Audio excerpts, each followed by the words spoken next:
बिहार में हेल्थ पे कितने पर कैपिटा खर्च किया जाता है, सरकार से मैंने माननीय अध्यक्ष महोदय से पूछना चाहता हूं, लेकिन अभी तक जवाब अप्राप्त है महोदय। बिहार में हमारे पास जो जानकारी अवेलेबल है कि हेल्थ केयर पे 1000 से पर कैपिटा खर्च किया जाता है पर एनम, और बिहार इस मामले में सबसे नीचे है महोदय, सबसे नीचे। इसके जब जब ये चीज़ें स्थिति पैदा होती है, IMR जो है बिहार का, इन्फेंट मोर्टेलिटी रेट बहुत बढ़ता है महोदय। आप देखेंगे कि हर एक PSC में लगभग 500 से महिलाएं प्रसव पीड़ा से आती हैं, और उसमें 90% महिला, लगभग 450 महिलाएं एनेमिक होती है, और ये लीड करता है कि जो बच्चे की मृत्यु दर है बिहार में सबसे ज़्यादा होता है। आप देखेंगे कि इसके वजह से पॉपुलेशन टू बेड है, उसकी संख्या बहुत कम, 1 लाख में मात्र 37 बेड है बिहार में, और डॉक्टरों की संख्या 21 है 1 लाख में। आप पूरा पूछ लीजिए जी, वही मैं ले रहा हूँ। तो मैं ये जानना चाहता हूँ कि सरकार आखिर इस पे क्या कर रही है।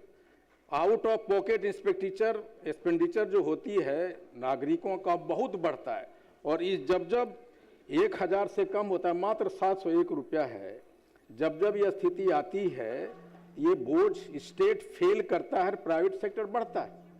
और यही एक वजह है कि पेशेंट वहाँ जो हम लोग करते हैं, इंफ्रास्ट्रक्चर में भी इसकी भारी कमी होती है। आप किशनगंज में जाइए, 40 मेडिकल ऑफिसर का पोस्ट सैंक्शन है, मात्र 20 है। सरकार इसमें क्या कर रही है, हम जानना चाहते हैं। बैठ जाइए माननीय मंत्री।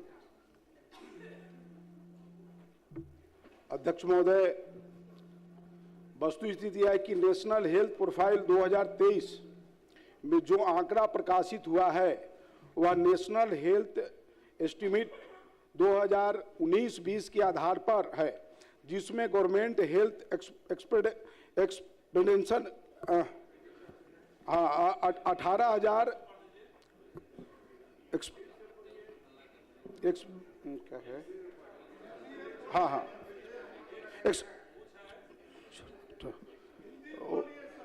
8,470 करोड़ रुपया दर्शाया गया है, जो कि बढ़कर वर्ष 2024-25 15,428 करोड़ 1 लाख हो गया है। इस प्रकार खर्च में कुल 7,011 करोड़ रुपये की वृद्धि हुई है। विदित हो कि वर्ष 19-20 में दवा मद में कुल 215 करोड़ 24 लाख करोड़ रुपये खर्च किए गए थे, जो कि वर्ष 24-25 में बढ़कर 758 करोड़ रुपये हो गया है। इस प्रकार दवा में बिहार सरकार का खर्च 2019-20 की अपेक्षा 3 गुना से ज्यादा बढ़ा है।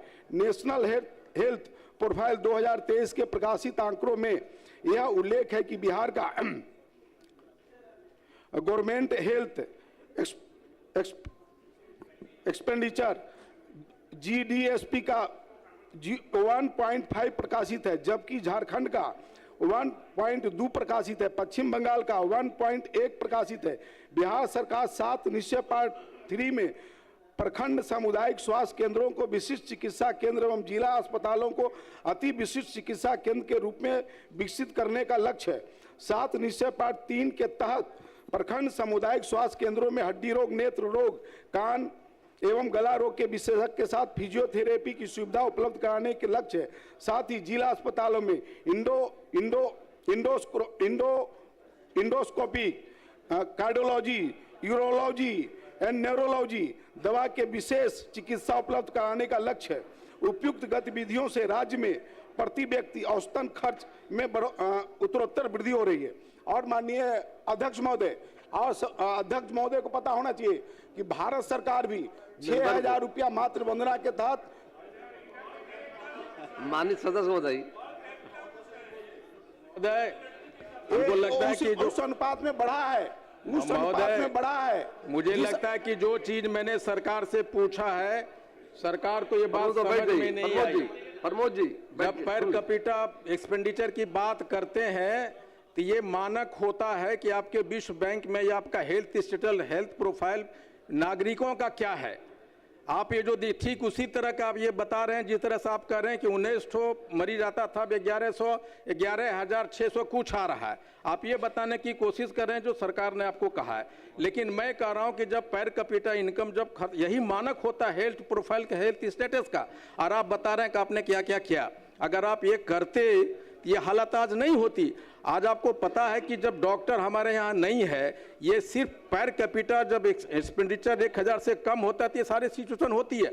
हम डॉक्टरों को दोष दे रहे हैं वहाँ कि रेफर कर देता है।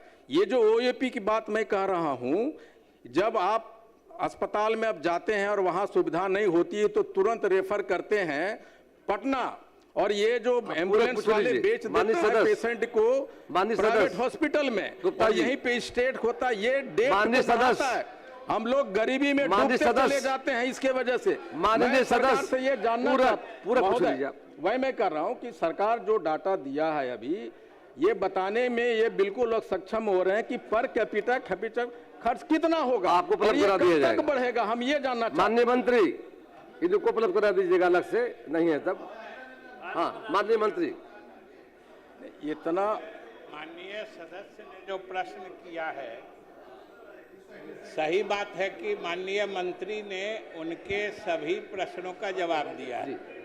इन्होंने आईएमआर की बात कही, इन्फेंट मोर्टेलिटी रेशियो की बात कही, तो मंत्री जी ने बताया है कि हम लोगों ने जो मुख्यमंत्री के नेतृत्व में स्वास्थ्य सुविधाएं आम लोगों के लिए बढ़ाई हैं, उससे न सिर्फ आईएमआर जिसकी चर्चा कर रहे थे, इन्फेंट मोर्टेलिटी रेशियो, एमएमआर भी मैटरनल जो ये रेशियो है उसका में भी इम्प्रूवमेंट है। जो आप आईएमआर की बात कहे थे वो बैठिए आप पूरी बात सुन लीजिए। पहले 40 व्यक्ति माने 40 इन्फेंट प्रति 1000 डिलीवरी से अधिक हुआ करता था, और सरकार ने जब सुविधाएं बढ़ाई हैं तो आईएमआर अब घट के 22-23 पर आ गया है।